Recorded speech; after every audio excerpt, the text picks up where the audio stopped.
furries and normies who got lost. I'm Cosmic the Muffin. I've also got a guest with me today, which is why my tail is over here. Say hi, Gordon. Okay. Somehow he's not afraid of this. I don't know why. But anyway, as my first official video for my new YouTube channel, I wanted to talk about something that new furries, especially me when I first got into the fandom, can struggle with and be overwhelmed a bit by. In fact, it was such a problem in one of the furry subreddits I was a part of that they actually put in their rules not to ask about this because the subreddit was just filling with questions about this. And that is, how do new furries create their fursona? Now, before we get into that, I suppose we should ask, well, what is a fursona and why do furries have them? Essentially, it's a avatar that helps you stand out in furry spaces like group chats and online interaction. And if you're a content creator like I'm trying to be, it's a good way to help your brand stand out as well. Now, fursonas are not required in the furry fandom for you to be a furry, it's just most furries usually have them because they want to represent themselves somehow. And there's plenty of reasons for having a fursona. Anonymity, so that you're not giving away too much of your personal details, especially if you're a closet furry. An ideal version of yourself that you're trying to build up to, be more like and better yourself. A version of you that's the complete opposite of who you are normally, so you can unwind and not have to adult for the day. See, I made my fursona essentially for the first and second reason. Ha! I did it this time!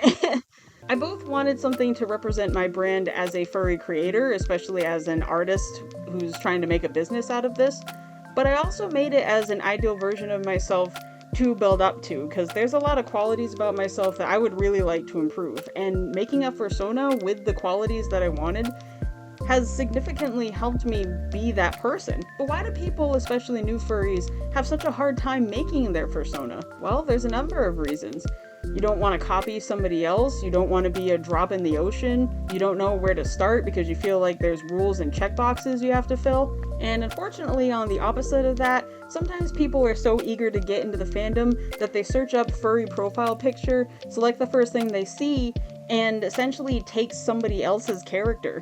So to save you some time, some stress, and save you from potentially taking someone's character by accident, I'm going to share some tips on how to make a fursona, especially if you're brand new to the fandom. So the first part about deciding what your fursona is going to be is picking your species.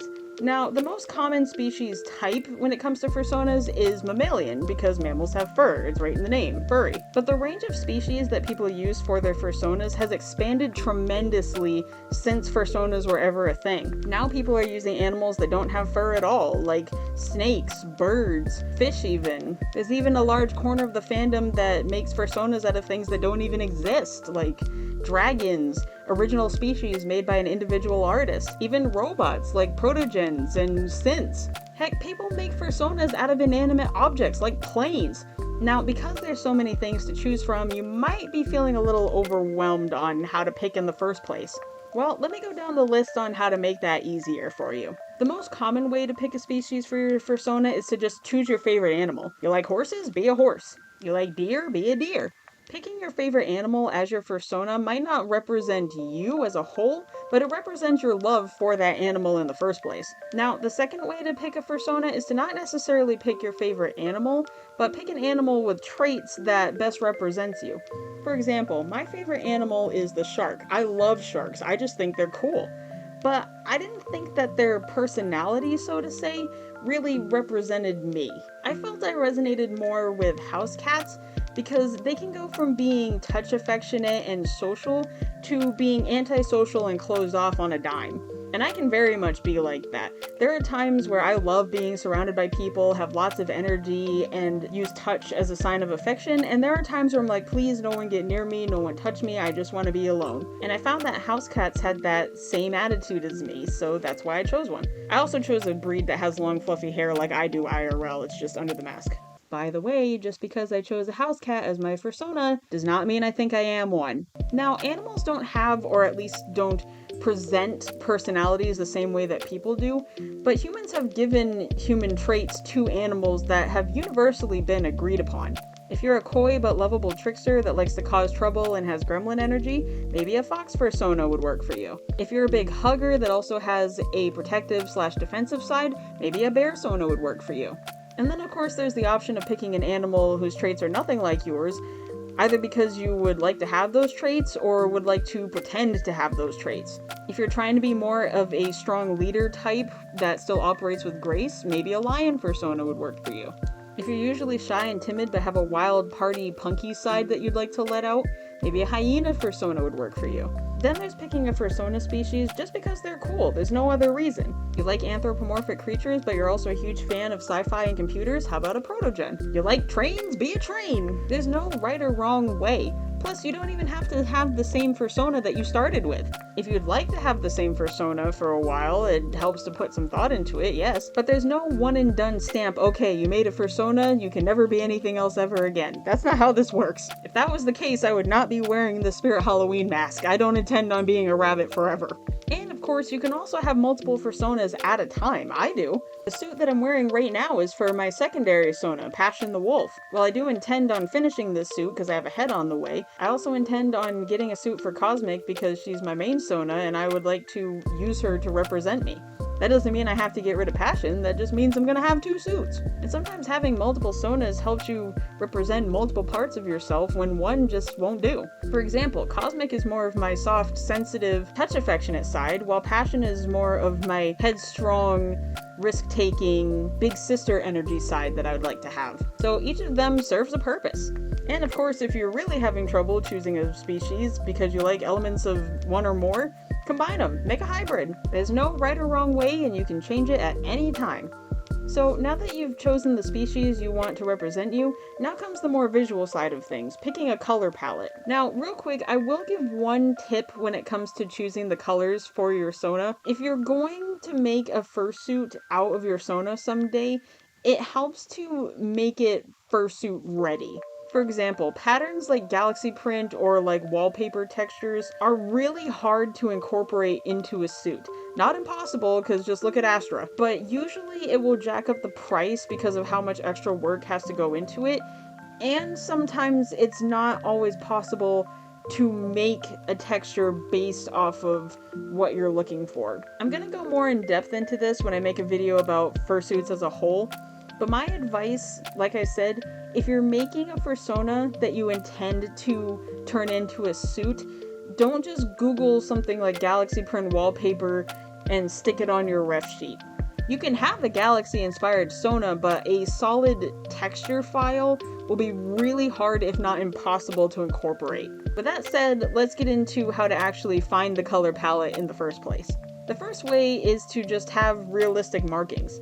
One reason though why fursonas are usually wild, eccentric colors that aren't actually in nature is because using a more natural color palette might make it hard to stand out. Like, how do you tell the difference between two sheepdog furries? How do you tell the difference between two tiger furries? How do you tell the difference between two fox furries? Well, the cool part is that even though specific animal species have specific patterns and markings to their species, no two animals within that species are ever 100% alike. All tigers have stripes, but not all stripe patterns look exactly the same as one another. Neither do zebra stripes or giraffe spots. So if you'd like something with natural markings, you can play around with them and still make them unique to you. Not to mention, if you still want to get a bit wild with it, there are naturally occurring mutations that real-life animals have. Albinos, melanin, piebald. Heck, some animals can even turn pink. So if you'd like to stick with a more realistic marking look to your fursona, you can still do that and still stand out.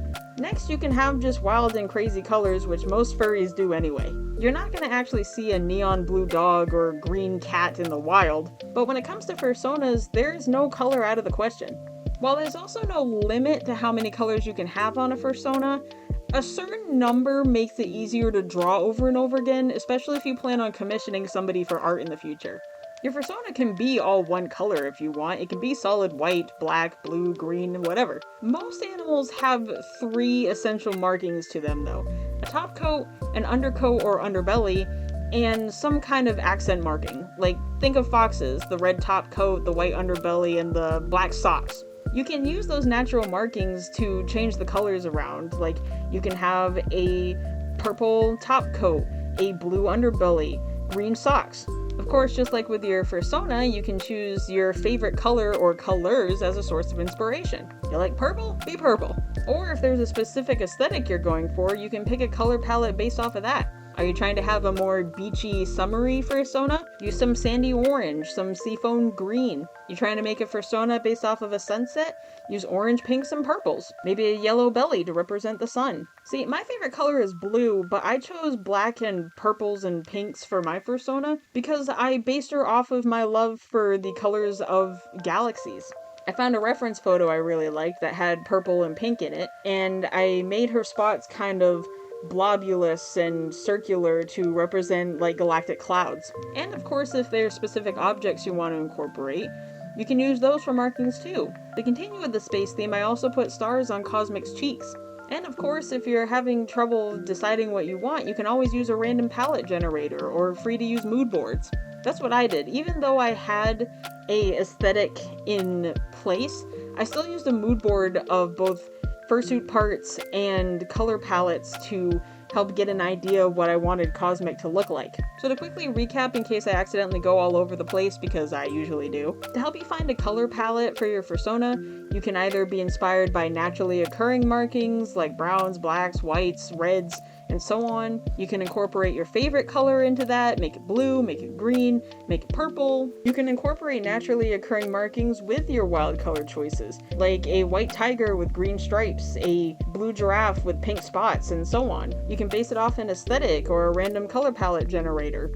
And if you're still not sure what you'd like as your fursona species, or you're not quite at the drawing level you want to be at, the final way to create your fursona is to simply buy one. Lots of furry artists will create these pre-made designs known as adopts or customs for people to buy and to own. Happen to be scrolling through somebody's social media and see a really pretty deer sona that somebody made based off of autumn, you can buy the rights to it and it becomes your sona. Plus, since adopts usually come with art in the first place, you already have something to give to people to commission more art of them. Heck, you might even be able to buy a ref sheet from somebody to have it turned into a suit. Or you can also buy a pre-made fursuit and make your fursona based off of the character that already exists. There's nothing wrong with buying something that's already made and turning that into your representation. That's why people make them. A lot of artists like to just make more sonas and make more fursuits because they like the craft, but they're not going to keep all of them. That's a lot of characters to keep track of and a lot of space needed for fursuits. So buying a pre-made fursona isn't seen as cheap or lazy, it's literally helping a business. So that's just a few tips on how to make or find your fursona,